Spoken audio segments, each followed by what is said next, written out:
There isn't anything that is necessary to tell. Good evening, folks. I'm glad we have a sunny day for this class. It's nice to see the sun. Tonight my topics are two, as Mary said, practical theology and spirituality. The handout, which is in the Lenten color of purple, is to talk about the most salient features of what I'm going to be presenting, so that you don't have to take a ton of notes. First side is practical theology, the reverse is spirituality, and if we have time, I want to compare and contrast two ways of doing practical theology and spirituality, and I think it'll help show the differences between the two. Practical theology is also called pastoral theology. We changed the name a number of years ago. I don't mean the EI, the whole field changed the name a few years ago because people were thinking that pastoral theology was about pastors, and therefore you didn't really need to know it if you were a lay person or someone who wasn't a pastor. So it's practical theology, but it means the same thing. So some books you will see will call it pastoral theology, some books will call it practical theology. Now, as you see, and I'm not going to read the handout to you, but I'm going to pick out the selected points. It's really the study of God as it relates to other people and the service of other people. Practical theology is practical from start to finish. There's no esoteria in practical theology. There is a lot of practical information that needs to be absorbed and used by the minister. And it covers a lot of ministries. Honestly, it can be general ministries like, as I said on the handout, faith formation, liturgical ministries are under practical theology, but also specific ministries, such as ministry to the ill, ministry to children, ministry to families, ministry to the bereaved, the elderly, you name it. It's the specific type of thing that most of us do in our churches. So most of us are practical theologians, and we didn't quite realize it. We're also ministers in our church.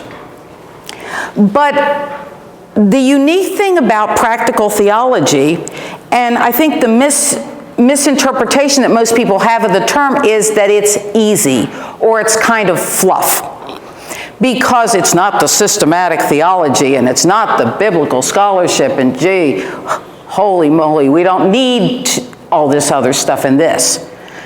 Wrong. And as I show you in the example, the whole idea of knowing the subdivisions of theology is really to talk about how they can be used to benefit the growth, the life, the spiritual formation of individuals who come to us, especially individuals in need. And so the examples that I give, what biblical text would be good to use with someone who is ill or is grieving? What moral theology would you need to know to talk to someone who's dealing with addiction or dealing with some other personal issues? This is where it all comes together. And in fact, a good practical theologian or a pastoral theologian has all of this in his or her head, because it is applied. It's not just, I'm a social worker who believes in God. It's not just, well, I like to help people. It's not volunteerism. It is a commitment to ministry. And ministry, you may not get paid, but you're not a volunteer. You are called to ministry. And, you know, volunteers, I always talk to my students and my advisees about the difference between volunteers and unpaid ministers. A volunteer is someone who says, they won't need me, they got plenty of people there, I don't need to show up. A minister never says that. A minister always says, other people might not show up, I might need to be there, I might be the only one there, I need to be there. And they get there. So the implication of that is that it is kind of the bringing together of all the different disciplines that we have. And in bringing the disciplines together, it is a combination of the logical and, in many cases, the non-logical. Now, what do I mean by that? And I said in your notes, keep in mind I didn't say illogical. There are three distinctions. There's logical, illogical, non-logical. Logical is used by people who use their reason. It subscribes to the rules of reasoning. Illogical, it should subscribe to the rules of reasoning, but it fails to do it. 4 plus 4 is never going to be 11. No way. That's illogical. But when we talk about falling in love, a relationship with God, is that really logical? Well, no, because is there really a rationale that you could prove with rules of logic why you fell in love with the person you did? Is there really rules of logic that determine whether you believe in God or not? No. So it's non-logical, and non-logical is not a pejorative term. Non-logical means that it was never supposed to follow the rules of logic. That's all that means. So falling in love and believing in God and being charitable is not logical.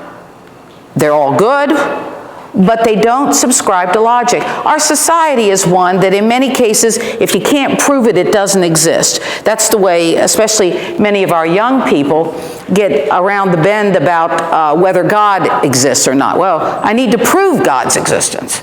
Well, I can't prove God's existence. Well then, how can you say there's a God? Well, yeah, well, there's other ways to talk about God. So we're very wedded to this scientific logic, and in practical theology, we don't get rid of the logic, never, ever.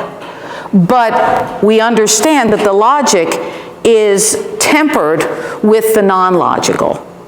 We do what we do because we believe in God. We do what we do because we want to serve others. There's nothing logical about serving others unless you're really self-serving and you're looking for a new job, you're looking for a promotion, you're looking for more money. That may be logical, but that's not ministry. So the way we look at this, as I said in C, is this: it combines the logical and the affective. I always tell my students, if you are logical but have no affect, what kind of a minister will you be? I mean, a computer could do as much.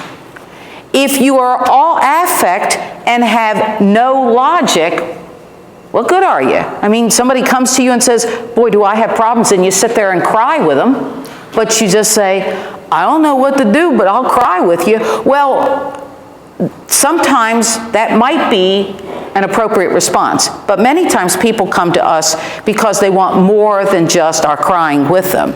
And so in practical theology, it is this balance, and the balance is not a bad thing here. It is, there are times that we need more logic, there are times we need more affect, and the art of ministry is knowing when you need more art and when you need more of the logic in there. Obviously, if somebody is being, somebody comes to you for advice and they're being abused, you need some logic. You don't need all affect. You need some affect, but you need to tell them what to do to get out of the situation. It's not about just hand-holding. It's about hand-holding and. So, in practical theology, we look for things that are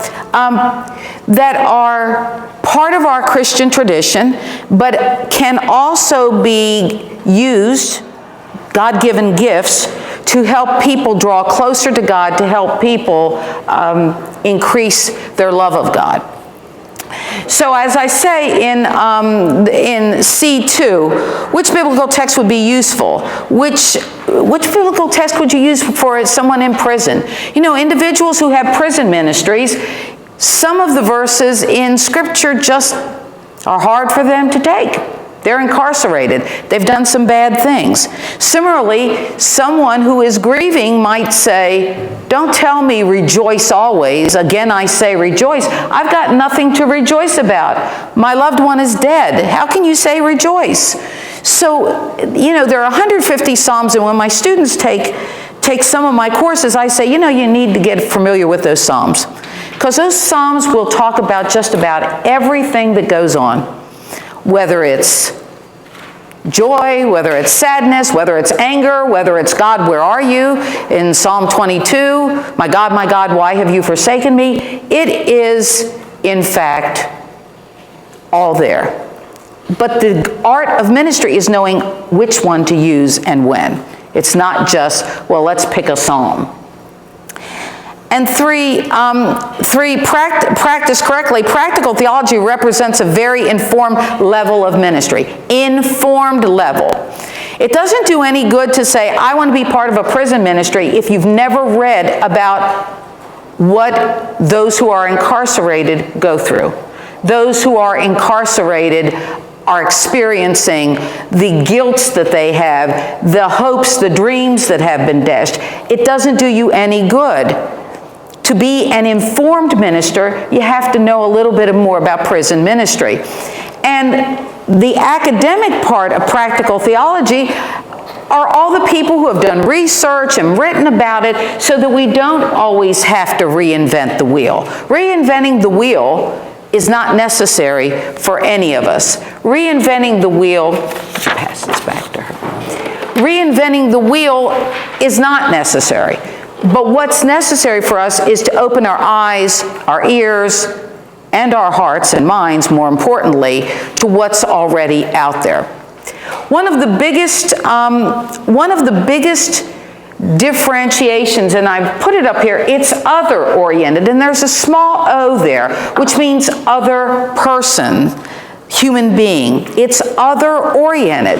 And as I say here, we need to understand what a person or a group needs before we can adequately minister. To do that, we must enter into dialogue with them. They need to teach us. So often,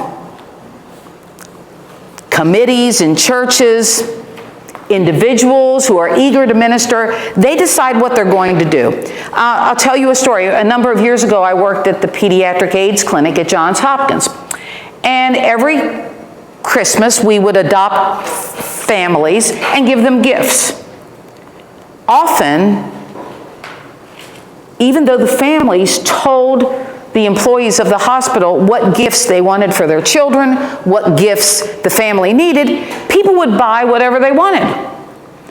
And that's one of those, taken in ministry, it's like, I'll minister to you in the way I want to minister to you. You don't need that, that's too bad, because I'm the minister and you're the person. That's hierarchical. And there is no place for hierarchy in practical ministry. Practical ministry is much more like a seesaw. You know, when kids are on a seesaw, the joy of being on a seesaw is that the kids got it on how to work the things so that when one kid is up and the other springs up and they go back and forth, and that's the joy of a seesaw. If one kid stays down and says, I'm not going to do it, and the other kid's in the air, well, how does that work? It's not very much fun and might even be a little scary for the kid who's up in the air. It works when there's the balance. In practical theology, we have to let go of any kind of presumptions that we somehow know more than this person. We may know more in some highfalutin theology terms. I'll give you that. I'll give all of us that. But what we don't know more is what that individual needs. Only the individual can tell you what he or she needs. An individual can't tell you what someone else needs. They can only speak for themselves. And sometimes in our own ministries, we want to give what we want to give, regardless of what the other person needs. This is true for individuals. It's true for churches.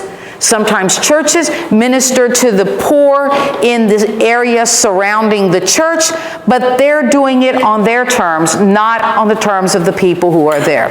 I will tell you a story. It's absolutely true. I'm a native Baltimorean, and often I'm asked to go to other churches and do talks or to help them out with some of the issues that they might be facing. And I went to a church who was interested in their outreach ministry. And you know, they're doing a great job. And I said, I don't see a problem here. And they said, well, the problem is the other churches in the neighborhood. I'm like, well, what's the problem? Well, we feed people on Monday night. Okay. Well, the other churches feed people on Monday night. Oh, well, huh? 4 churches, they're all feeding people on Monday nights, and no one's feeding them the other 6 days. This is a neighborhood in Baltimore City. I'm not telling you where. I'm not telling you the churches. And I'm like, can you just decide to move off a Monday night? Because that seems like it's easy to do, right? Oh no, we had Monday first. Now, all right, it's funny, but it's tragic. And the reason it's tragic is the people in the neighborhood who really need assistance with food, 1 night a week they can gorge themselves, and 6 nights a week there's no one there. So we can say, no, we're doing it on Monday because that's what we want to do, and we were first, and we're not going to budge. Well, that, ladies and gentlemen, is self-serving. And it doesn't serve God, it doesn't serve neighbor, it's just this. And we see this within our congregations as well as external to our congregations. Certain committees say we're doing it this way. Well, why are we doing it this way? Because we decided we're doing it this way. Well, that might be the right decision, I'm not arguing that, but is it really the right decision? So, practical theology always regards the other and wants to know from the other, what do you need and how can we best help you with that?